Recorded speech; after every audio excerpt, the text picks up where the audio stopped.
Moi je finis pas vraiment dans le paquet de devant et du coup je me suis dit on est toujours là après les interviews de régate, oui ça va, bon c'était un peu compliqué mais ça va et tout, mais je me suis dit que j'allais vous raconter vraiment ce qui s'est passé à bord pour vous dire pourquoi je finis là où je finis et voilà, comme ça on raconte vraiment de l'intérieur ce qui se passe, donc soyez prêts.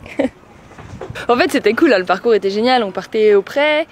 On avait une espèce de petit parcours un peu côtier là dans la baie du Havre et ensuite on remontait au près, on savait qu'il y avait du vent fort, 20-25 nœuds, bon un peu plus de 25 nœuds et que ça forcissait un peu vers les 30 à 5 qui est juste au nord là de la baie du Havre. Et après envoi de spi, 30 nœuds, ça on savait que ça allait être comme ça. Et mais c'est des conditions qui pour moi marchent bien, j'aime bien barrer là-dedans, c'est un peu, ça envoie, c'est un peu bourrin mais je suis à l'aise, je fais pas mal de trucs comme ça avant et en fait j'envoie mon spi, en plus j'avais les nez sur le bord de près, j'étais prête, j'étais contente, j'étais cool et tout, et puis, enfin cool, j'étais bien quoi, et là j'envoie le grand spi, nickel, ça part, surf 15 nœuds, et puis je barrais bien et tout, j'avais mon écoute au vent, le bras bien nickel et tout. Le bras est parti, donc le spi est parti sous le vent, grosse cocotte du coup sous le vent, donc il s'enroule autour de lui-même, donc là je suis obligée d'affaler dans 30 nœuds, c'est sympa, j'affale, et du coup il faut tout repasser, faut tout repasser du bon côté, sous le vent, machin et tout, enfin bon, c'est bien la mission. Donc là, les deux des bateaux qui étaient derrière moi, du coup, ils sont à 15 nœuds, toi t'es à 8, forcément ça marche moins bien. Que j'ai remis le petit spi et puis 3 quarts d'heure après, 5 départs au tas, je pouvais plus tenir le bateau, alors que sous grand spi, j'avais déjà fait beaucoup dans ces conditions-là.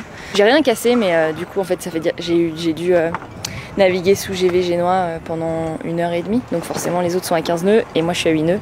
Et en fait, pour être vraiment honnête, j'avais eu donc 5 départs au tas et le dernier, je me suis dit peut-être que le génois gêne, on avait encore le génois devant. Donc je suis allée affaler le génois, forcément tu pars au tas quand t'affales le génois parce que le pilote pouvait pas vraiment gérer ces conditions-là. On avait de la grosse mer, des déferlantes qui venaient prendre le 3 quarts arrière du bateau, donc en fait c'est le pire parce que ça pousse le bateau comme ça dans la vague. Et à un moment, t'arrivais à abattre, tu vois, avec le grand spi, quand je l'avais, je pouvais abattre et surfer, mais là non. Et là, pour être vraiment honnête, ça faisait 1 heure que c'était bien la bagarre. Et je pouvais même plus, j'étais mais vraiment au bout du truc. Donc du coup, je me suis dit, il faut que je me pose là parce que ça va juste pas le faire. Donc voilà. Donc c'était un peu dommage. Et je savais que j'allais prendre un peu cher, mais il y a des fois, faut savoir. Enfin, je savais que là, de toute façon, il y avait plus de jus, il y avait plus rien. Donc voilà, donc c'était un peu dommage. Puis après, j'ai bien navigué, mais moi, quand t'es 15 000 derrière les autres, il n'y a pas grand chose à faire. Sauf sur la fin, je pensais que j'étais bien revenue. J'ai passé avec moins de courant à la marque et j'ai eu plus de vent, donc j'étais bien dans les lines de la ligne d'arrivée. Et puis après, ce qui se passe souvent, c'est que tu arrives le soir, il n'y a plus de vent, et plus t'es derrière, pire c'est, et voilà. Donc on devait finir à minuit, donc 1h30 après Alexis, et en fait fini à 3h du mat. Voilà. Ça c'est la vraie régate, comme ça c'est vraiment passé. Donc je me dis, je raconte comme ça pour raconter un peu les galères parce qu'on dit tout le temps oui ça va et tout, mais là c'était un peu galère, donc voilà.